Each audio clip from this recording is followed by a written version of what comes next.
നമ്മുടെ ഒരുമിച്ചുള്ള ധ്യാനത്തിന് പുറപ്പാട് പുസ്തകം 31 അധ്യായം 1 മുതൽ 6 വരെയുള്ള വാക്യങ്ങൾ. പുറപ്പാട് പുസ്തകം 31 അധ്യായം 1 മുതൽ 6 വരെയുള്ള വാക്യങ്ങൾ വായിക്കട്ടെ. യഹോവ പിന്നെയും മോശയോട് കൽപ്പിച്ചതെന്തെന്നാൽ, ഇതാ ഞാൻ യഹൂദാ ഗോത്രത്തിൽ ഹൂരിന്റെ മകനായ ഊരിയുടെ മകൻ ബെസലേലിനെ പേർ ചൊല്ലി വിളിച്ചിരിക്കുന്നു. അവൻ കൗശലപ്പണികളെ സങ്കല്പിച്ച് ചെയ്യുവാനും പൊന്ന്, വെള്ളി, താമ്രം എന്നിവ കൊണ്ട് പണി ചെയ്യുവാനും രത്നം വെട്ടി പതിപ്പാനും മരത്തിൽ കൊത്തുപണി ചെയ്യുവാനും സകലവിധമായ പണിത്തരം ഉണ്ടാക്കുവാനും ഞാൻ അവനെ ദിവ്യാത്മാവിനാൽ ജ്ഞാനവും ബുദ്ധിയും അറിവും സകലവിധ സാമർഥ്യവും കൊണ്ട് നിറച്ചിരിക്കുന്നു. ഞാൻ ദാൻ ഗോത്രത്തിൽ അഹീസാമാക്കിന്റെ മകനായ ഒഹോലിയാബിനെ അവനോടുകൂടെ ആക്കുകയും സകല ജ്ഞാനികളുടെ ഹൃദയത്തിലും ജ്ഞാനം നൽകുകയും ചെയ്തിരിക്കുന്നു. ഞാൻ നിന്നോട് കൽപ്പിച്ചതൊക്കെയും അവർ ഉണ്ടാക്കും. സമാഗമന കൂടാരത്തിന്റെ നിർമ്മാണത്തിന് യഹോവ നിയോഗിക്കുന്ന 2 വ്യക്തികളെ കുറിച്ചുള്ള പാഠമാണ് നമ്മൾ ഇന്ന് വായിച്ചത്. ബെസലേലും ഒഹോലിയാബും. സമാഗമന കൂടാരത്തിന്റെ നിർമ്മാണത്തിനായി 2 വ്യക്തികളെ നിയോഗിക്കുന്ന ഈ വളരെ വളരെ പ്ലെയിനായ ഈ ഒരു പാഠം നിയോഗത്തെക്കുറിച്ചും ശുശ്രൂഷകളെക്കുറിച്ചും ശക്തവും വ്യത്യസ്തവുമായ പല ചിന്തകളും നൽകുന്ന പാഠമാണ്. 2 ചിന്തകൾ പങ്കിട്ടുകൊണ്ട് മുന്നോട്ട് പോകട്ടെ, 2 പുസ്തകങ്ങളിൽ നിന്ന്. ഒന്ന്, ഇന്ന് ഏറ്റവും കൂടുതൽ ഇന്നും കുറേ നാളുകളെ വായിക്കപ്പെട്ടിരിക്കുന്ന, പ്രത്യേകിച്ച് ഇടയ ശുശ്രൂഷയെക്കുറിച്ച് വളരെ മനോഹരമായ ധ്യാനാത്മകമായ പഠനങ്ങൾ എഴുതിയ ഒരു ഇംഗ്ലീഷ് വൈദികനാണ് യൂജിൻ പീറ്റേഴ്സൺ. യൂജിൻ പീറ്റേഴ്സനെ വായിച്ചിട്ടുള്ള വിദ്യാർത്ഥികളാണ് സെമിനാരിയിൽ പഠിക്കുന്നവരും പട്ടക്കാരായവരുമൊക്കെ. അദ്ദേഹത്തിൻ്റെ ഒരു ആത്മകഥാംശമുള്ള പുസ്തകമാണ് ദ പാസ്റ്റർ എ മെമോയർ. അതിൽ അദ്ദേഹം തൻ്റെ ബാല്യകാലത്തെയും അനുഭവത്തെയും കുറിച്ചുമൊക്കെ പറയുന്നുണ്ട്. അദ്ദേഹം ഒരു അറബുകാരൻ്റെ മകനായിരുന്നു, സൺ ഓഫ് എ ബുച്ചർ. ഒരു അറബുശാലയിൽ അറബുകാരനായിരുന്ന ഒരു വ്യക്തിയുടെ മകനായി ജനിക്കപ്പെട്ട ഈ യൂജിൻ പീറ്റേഴ്സൺ പറയുന്നു, പിതാവായിരുന്നു എൻ്റെ മാതൃക. കടയിൽ വരുന്നവരെ പേരെടുത്ത് വിളിച്ചിരുന്നു, അവരോട് അവരുടെ അനുഭവങ്ങൾ ചോദിച്ചിരുന്നു, ആവശ്യമായ സഹായങ്ങളൊക്കെ ചെയ്യാൻ പറ്റുന്ന രീതിയിലൊക്കെ അവർക്ക് ചെയ്തിരുന്നു, അവരോട് സമയം ചെലവഴിച്ച് പങ്കിട്ടിരുന്നു. അതിനുശേഷം അദ്ദേഹം പറയുന്നത്, at one point I realized that I'm doing as a pastor just what my dad had done as a butcher. അറബുശാലയിൽ എൻ്റെ പിതാവ് ചെയ്ത ശുശ്രൂഷ തന്നെയാണ് ഇടയൻ എന്ന നിലയിൽ ഞാൻ എൻ്റെ ഇടയ മേഖലകളിൽ ചെയ്യുന്നത്. ഒരുപക്ഷെ അദ്ദേഹം പറയുന്നത് അറബുശാലയും ഇടയ ശുശ്രൂഷയുടെ മേഖലയായി മാറ്റപ്പെടാം. എന്നാൽ അതിൻ്റെ ഒരു അപകടം അപ്പുറത്ത് പതിയിരിക്കുന്നത്, ഇടയ ശുശ്രൂഷ മേഖലകൾ അറബുശാലകളായി മാറിപ്പോകാനുള്ളൊരു അപകടമുണ്ട് എന്നുകൂടെ ഓർക്കണം. അറബുശാലകളും ഇടയ ശുശ്രൂഷ മേഖലകളാകാം, തിരിച്ച് ഇടയ ശുശ്രൂഷ മേഖലകളും അറബുശാലകളായി അധംപതിക്കാം എന്നും ഒരുപക്ഷെ അത് നമ്മെ ഓർപ്പിക്കുന്നു. 2, മറ്റൊരു പുസ്തകമാണ്. അത് എഴുതിയത് പീറ്റർ ബ്രൗൺ എന്ന എഴുത്തുകാരനാണ്. അദ്ദേഹത്തിൻ്റെ പുസ്തകത്തിൻ്റെ പേര് through the eye of a needle എന്നാണ്. Through the eye of a needle. അതിൽ അദ്ദേഹം പങ്കുവയ്ക്കുന്ന ഒരു ചിന്തയാണ് അദറിങ് ഓഫ് ക്ലർജി. മലയാളത്തിൽ പറഞ്ഞാൽ പട്ടക്കാരെ മാറ്റി നിർത്തി കാണുക എന്നുള്ളത്. ഒരു വിശുദ്ധ വർഗമാക്കി മറ്റുള്ളവരിൽ നിന്ന് മാറ്റി നിർത്തി കാണാനുള്ള ഒരു ത്വര. ഇന്നലെ അഭിമന്യ തിരുമേനി തൻ്റെ ധ്യാനത്തിൽ പറഞ്ഞു, വളരെ പച്ചയായ സാധാരണക്കാരായ മനുഷ്യരെയാണ് ശുശ്രൂഷയ്ക്കായി ദൈവം വിളിക്കുന്നത്. എന്നാൽ പലപ്പോഴും പട്ടക്കാരും ജനങ്ങളും 2 തട്ടിലായി മാറുന്ന കാഴ്ച നമ്മൾ കണ്ടിട്ടുണ്ട്. 2 തലമുണ്ട് അതിന്. ഒരു പോസിറ്റീവ് തലമുണ്ട്, ഒരു നെഗറ്റീവ് തലമുണ്ട്. അതിനെ വളരെ പോസിറ്റീവായി വിചാരിച്ചാൽ, ഒരു മനുഷ്യൻ എങ്ങനെയായിരിക്കണം, യഥാർത്ഥ മനുഷ്യൻ എങ്ങനെയായിരിക്കണമെന്ന് ജനം ആഗ്രഹിക്കുന്നത് പട്ടക്കാരിലൂടെയാണ്. കാരണം പൗരോഹിത്യം നൽകിയിരിക്കുന്നത് സഭയ്ക്കാണ്. സഭ പുരോഹിത വർഗമാകുമ്പോൾ എല്ലാവരും പുരോഹിതരാണെങ്കിൽ ഒരു യഥാർത്ഥ പുരോഹിതൻ, ഒരു യഥാർത്ഥ മനുഷ്യൻ എങ്ങനെയായിരിക്കണമെന്ന് സമൂഹം കാണുന്നത് ഒരു പട്ടക്കാരനിലൂടെയാണ്. അതിൽ തെറ്റു പറയാൻ സാധിക്കില്ല. അവരുടെ വാക്കുകളും അവരുടെ വസ്ത്രധാരണവും അവരുടെ ഇടപെടലുകളും ഒക്കെ ഒരു യഥാർത്ഥ മനുഷ്യൻ എങ്ങനെയായിരിക്കണമെന്ന് ജനം ആഗ്രഹിക്കുന്നത് അവരിലൂടെയാണ്. എന്നാൽ അതിനൊരു നെഗറ്റീവ് വശമുണ്ട് എന്നുള്ളതിന് സംശയമില്ല. വിശുദ്ധ വംശമാക്കി മാറി നിന്ന് ജനത്തിൽ നിന്ന് ഞങ്ങൾ ഉന്നതരാണ് എന്ന ചിന്ത പട്ടക്കാരിലേക്ക് എത്തുമ്പോൾ, ജനങ്ങൾ ചിന്തിക്കുമ്പോൾ അത് രണ്ട് തട്ടിലായി മാറാൻ സാധ്യതയുണ്ട്. കശീശയായി ഉയർത്തപ്പെടുന്നു എന്ന് എവിടെ ചിന്തിക്കുന്നു അവിടെ നമ്മുടെ ശുശ്രൂഷകൾ തകർന്നിരിക്കുന്നു. ഉയർത്തപ്പെടുകയല്ല, ഉൾച്ചേരുകയാണ്, പ്രവേശിക്കുകയാണ്. അങ്ങനെ ഒരു ഉയർത്തപ്പെടൽ ശുശ്രൂഷകളിൽ ഇല്ല എന്ന് മനസ്സിലാക്കേണ്ടത് അത്യാവശ്യമാണ്. കാരണം സഭയ്ക്ക് നൽകിയിരിക്കുന്ന, ദൈവം കനിഞ്ഞു നൽകിയ അനുഗ്രഹമാണ് പൗരോഹിത്യം എന്നുള്ളത് തന്നെ. ഈ വായിച്ച വേദഭാഗത്ത് നിന്ന് ഇതിനോട് ചേർത്ത് രണ്ട് ചിന്തകൾ പങ്കുവച്ച് ധ്യാനം അവസാനിപ്പിക്കും. ഒന്ന്, പട്ടത്വം, ശുശ്രൂഷ എന്നത് ദൈവിക നിഴൽപ്പാടുകൾ സൃഷ്ടിക്കുന്ന ശുശ്രൂഷയാണ്. പട്ടത്വം എന്നത് ദൈവിക നിഴൽപ്പാടുകൾ സൃഷ്ടിക്കുന്ന ശുശ്രൂഷയാണ്. Ordination, a ministry that creates divine shadows. A ministry that creates divine shadows. രണ്ട് പേരുകളാണ് പ്രധാനമായും നമ്മളിന്ന് വായിച്ചത്, ബെസലേൽ എന്നും ഒഹോലിയാബ് എന്നും. ബെസലേൽ എന്ന വാക്കിന്റെ അർത്ഥം in the shadow of God എന്നാണ്. ദൈവത്തിന്റെ നിഴലിൽ ആയിരിക്കുന്നവൻ, ദൈവത്തിന്റെ നിഴലിലുള്ള വ്യക്തി എന്നാണ്. In the shadow of God. നിഴൽ എന്നുള്ളതിന് ഒരുപക്ഷെ ദൈവത്തിന്റെ കരുതൽ എന്നുകൂടെ നമുക്ക് വേണേ അതിനെ കാണാം. In the protection of God. ദൈവത്തിന്റെ നിഴലിലും കരുതലിലും സംരക്ഷണയിലും വളർന്നു വരുന്ന വ്യക്തിയെക്കുറിച്ച്. ഒരുപക്ഷെ ഇത് ബെസലേൽ എന്നൊരു വ്യക്തിയെക്കുറിച്ച് മാത്രമല്ല പറയുന്നത്, സമൂഹത്തിന് മുഴുവൻ കൊടുത്തൊരു പേരാകാം ബെസലേൽ. കാരണം ഇവിടെ ഉപയോഗിച്ചിരിക്കുന്ന പേരുകളൊക്കെ അങ്ങനെയാണ്. ഊരിൻ്റെ മകൻ എന്നാണ്. ഊർ എന്ന വാക്കിൻ്റെ അർത്ഥവും ഗോഡ് ഈസ് മൈ ലൈറ്റ്, ദൈവം എൻ്റെ പ്രകാശം എന്നാണ്. ഇസ്രയേലിൻ്റെ മരുഭൂയാത്രയുമായി ചേർത്ത് വെച്ച് നമ്മൾ ഇതിനെ പരിശോധിച്ചാൽ ഈ പേരുകൾക്ക് വളരെ അർത്ഥമുണ്ട് എന്ന് കാണാം. കാരണം ഇസ്രയേലിൻ്റെ മരുഭൂയാത്രയിൽ പകൽ മേഘസ്തംഭമായും രാത്രി അഗ്നിതൂണായും വെളിച്ചമായും നിഴലായും കൂടെ നടന്നൊരു ദൈവത്തെയാണ് നമ്മൾ ഇസ്രയേലിൻ്റെ യാത്രയിൽ കാണുന്നത്. ആ പേരുകളാണ്, അല്ലെങ്കിൽ ആ അർത്ഥമാണ് ഈ പേരുകൾക്ക് നൽകിയിരിക്കുന്നത്. ബെസലേൽ നിഴലായും ഊർ വെളിച്ചമായും കൂടെ നിൽക്കുക. അതിന് കൂടെ കൊടുക്കുന്ന, സഹായിക്ക് കൊടുക്കുന്ന പേര് ഒഹോലിയാബ് എന്നാണ്. ഒഹോലിയാബ് എന്ന വാക്കിനർത്ഥം my father is my tent, എൻ്റെ പിതാവ് എൻ്റെ കൂടാരം എന്നാണ്. കൂടാരം നിർമ്മിക്കുവാൻ വേണ്ടി വിളിക്കപ്പെട്ടിരിക്കുന്നവന്റെ പേര് എൻ്റെ പിതാവാണ് എൻ്റെ കൂടാരം. മൂന്ന് പേരുകളും വളരെ അർത്ഥവത്താണ്. ഒന്ന്, ദൈവത്തിൻ്റെ നിഴൽ. രണ്ട്, ദൈവത്തിൻ്റെ വെളിച്ചം. മൂന്ന്, ദൈവം എൻ്റെ കൂടാരം, പിതാവ് എൻ്റെ കൂടാരം എന്നാണ്. ഒരുപക്ഷെ ഇത് രണ്ടും മൂന്ന് വ്യക്തികൾക്ക് മാത്രം കൊടുത്ത പേരല്ല, ആ സമൂഹത്തിന് മുഴുവൻ കൊടുത്ത പേരാണ്. അതുകൊണ്ട് തന്നെ ശുശ്രൂഷ നൽകിയിരിക്കുന്നത് ഈ സമൂഹത്തിന് മുറ്റുമായിട്ടാണ്. ദൈവത്തിൻ്റെ നിഴൽ പാടിൽ ആയിരിക്കുന്നവരും ദൈവത്തിൻ്റെ നിഴൽ നൽകേണ്ടവരുമാണ്. ദൈവിക നിഴൽ വീണവരും ദൈവത്തിൻ്റെ നിഴലാകേണ്ടവരും. സമൂഹം മുഴുവൻ ദൈവത്തിൻ്റെ നിഴലിലായവരാണ്. എന്നാൽ ശുശ്രൂഷയ്ക്കായി വിളിക്കപ്പെട്ടിരിക്കുന്നവർക്ക് കുറച്ചുകൂടി ഒരു ഉത്തരവാദിത്വം നൽകിയിട്ടുണ്ട്. അവർ ദൈവത്തിൻ്റെ നിഴൽ ആകേണ്ടവരാണ്. ദൈവത്തിൻ്റെ നിഴൽ നൽകുവാൻ വിളിക്കപ്പെട്ടവരാണ്.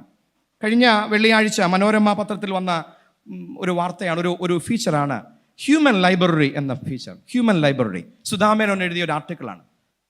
കുറച്ച് നാൾ ഈ അടുത്ത കാലങ്ങളിലായി ലോകത്തിൽ മുഴുവൻ ഇങ്ങനെ വ്യാപിച്ചുകൊണ്ടിരിക്കുന്ന ഒരു പ്രസ്ഥാനമാണ് ഹ്യൂമൻ ലൈബ്രറി. ഈ ലൈബ്രറിയിൽ വായിക്കുന്നത് പുസ്തകങ്ങളെയല്ല, മനുഷ്യരെയാണ്. വ്യത്യസ്തമായ അനുഭവങ്ങളിലൂടെ കടന്നുപോയവരൊക്കെ അവരുടെ അനുഭവങ്ങളെ പച്ചയ്ക്ക് പറയാൻ ധൈര്യമുള്ളവരും തയ്യാറായവരെയും കൂടെ ചേർത്ത് വെച്ചൊരു ലൈബ്രറി ഉണ്ടാക്കും. കാറ്റലോഗൊക്കെ ഉണ്ട് അതിന്. പല അനുഭവങ്ങളിലൂടെ കടന്നുപോയ മൈഗ്രൻസിൻ്റെ ഒരു കൂട്ടം, റേപ്പ് വിക്ടിംസിൻ്റെ മറ്റൊരു കൂട്ടം, പല പ്രശ്നങ്ങളിലൂടെ കടന്നു പോകുന്നവരുടെ കൂട്ടം.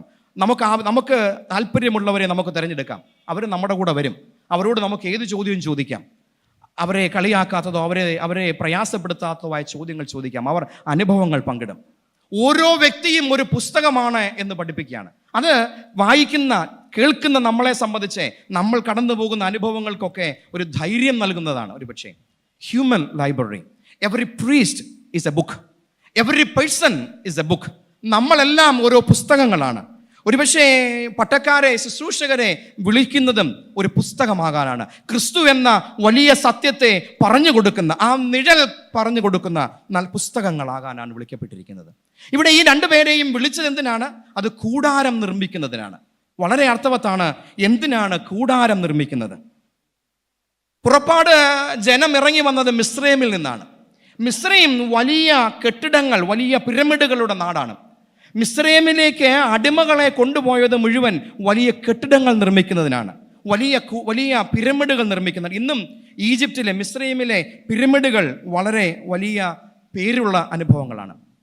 ഫറവോന്മാർക്ക് പേരുണ്ടാക്കുന്ന പിരമിഡുകൾ നിർമ്മിക്കുന്ന ഈജിപ്തിൽ നിന്ന് കൂടെ യാത്ര ചെയ്യുന്ന, ഒരുപക്ഷെ എടുത്തുകൊണ്ട് പോകാൻ പറ്റുന്ന കൂടാരം നിർമ്മിക്കുവാനാണ് വിളിക്കപ്പെട്ടിരിക്കുന്നത്. ഇത് രണ്ടിൽ വ്യത്യാസമുണ്ട്.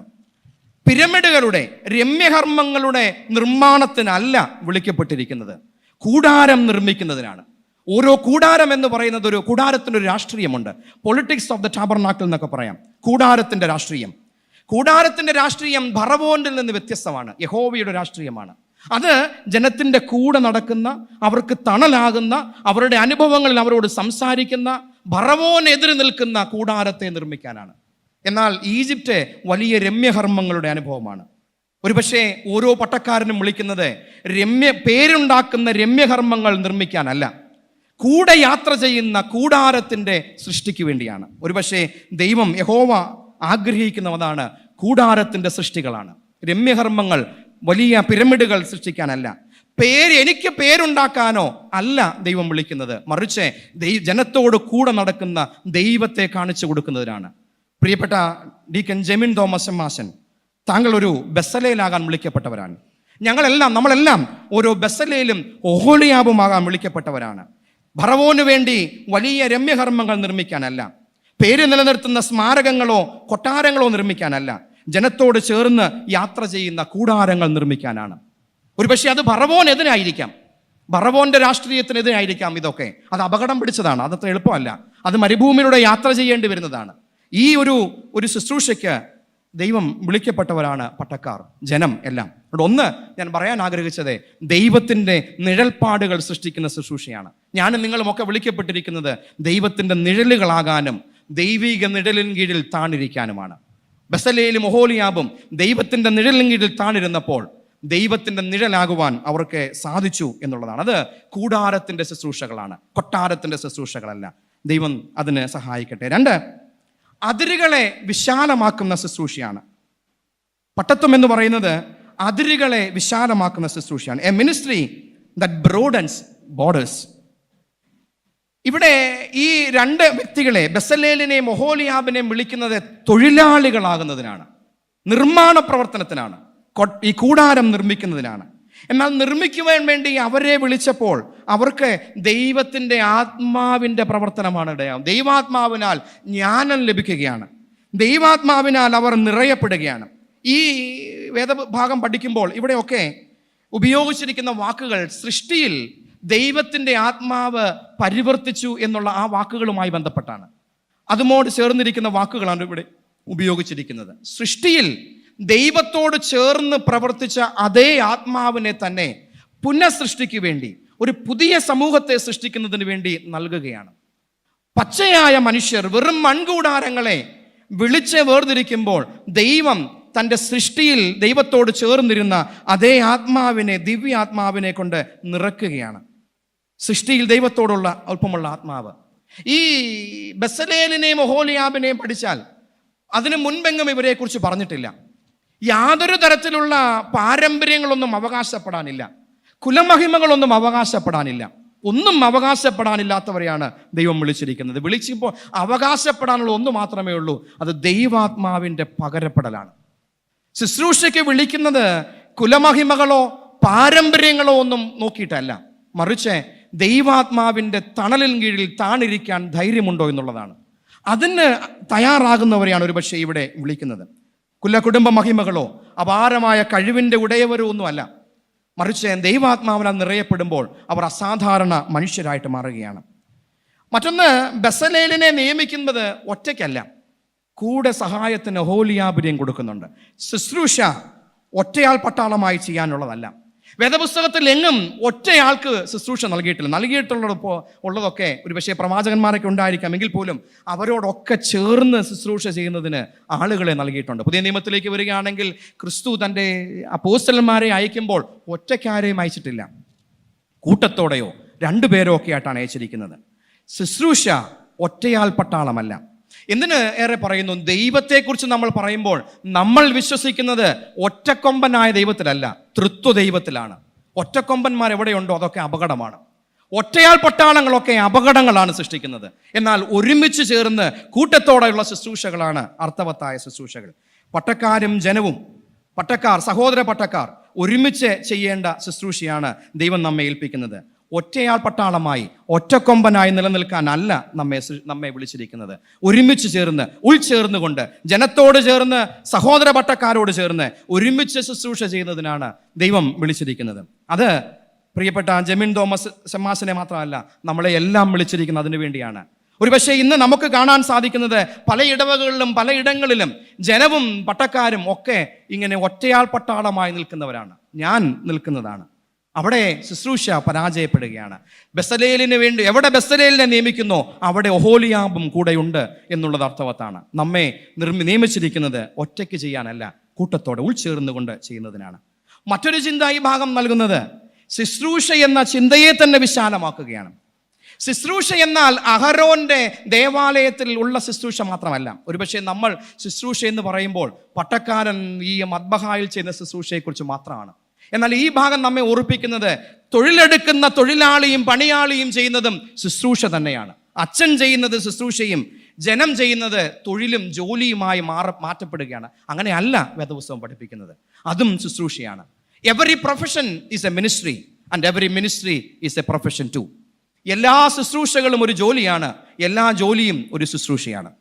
അതിൻ്റെ വിശാലമായ ചിന്തയാണ് ഒരുപക്ഷെ ഇവിടെ നൽകുന്നത്. ഈ കൂടാരം പണിയുന്നതിന് വേണ്ടി വിളിക്കപ്പെടുന്ന ഈ പണിയാളികൾ ബെസലേലും ഒഹോലിയാബും തൊഴിലാളികളാണ്. മേശിരിപ്പണിയും ആശാരിപ്പണിയും കൽപ്പണിയും ഒക്കെ ചെയ്യാൻ വിളിച്ച തൊഴിലാളികളാണ്. പക്ഷേ അവരും ശുശ്രൂഷകരാണ്. ഇത് ശുശ്രൂഷ എന്ന ചിന്തയെ തന്നെ വിശാലമാക്കുന്നതാണ്.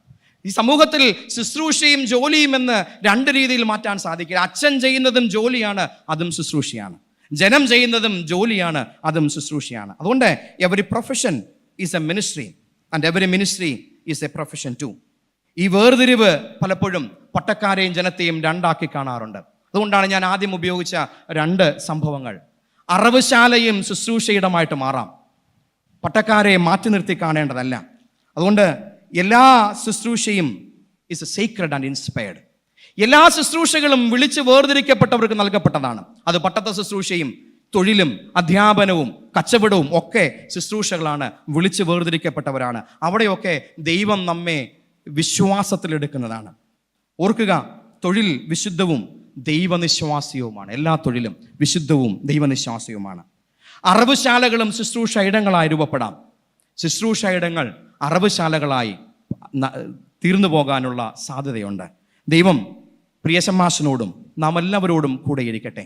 ദൈവത്തിൻ്റെ നിഴൽപ്പാടുകളിനുള്ളിലായിരുന്നതുകൊണ്ട് ദൈവത്തിൻ്റെ നിഴൽപ്പാടുകൾ സൃഷ്ടിക്കുന്ന ശുശ്രൂഷ ചെയ്യുവാൻ, എല്ലാ ശുശ്രൂഷയും ദൈവനിശ്വാസീയമാണെന്നുള്ള വിശാലമായ കാഴ്ചപ്പാടോടുകൂടി ശുശ്രൂഷ ചെയ്യുവാൻ ദൈവം നമ്മയെല്ലാം സഹായിക്കട്ടെ. പ്രിയശമ്മാശന് കർത്താവിൻ്റെ കൃപ കൂടെ ഇരിക്കട്ടെ.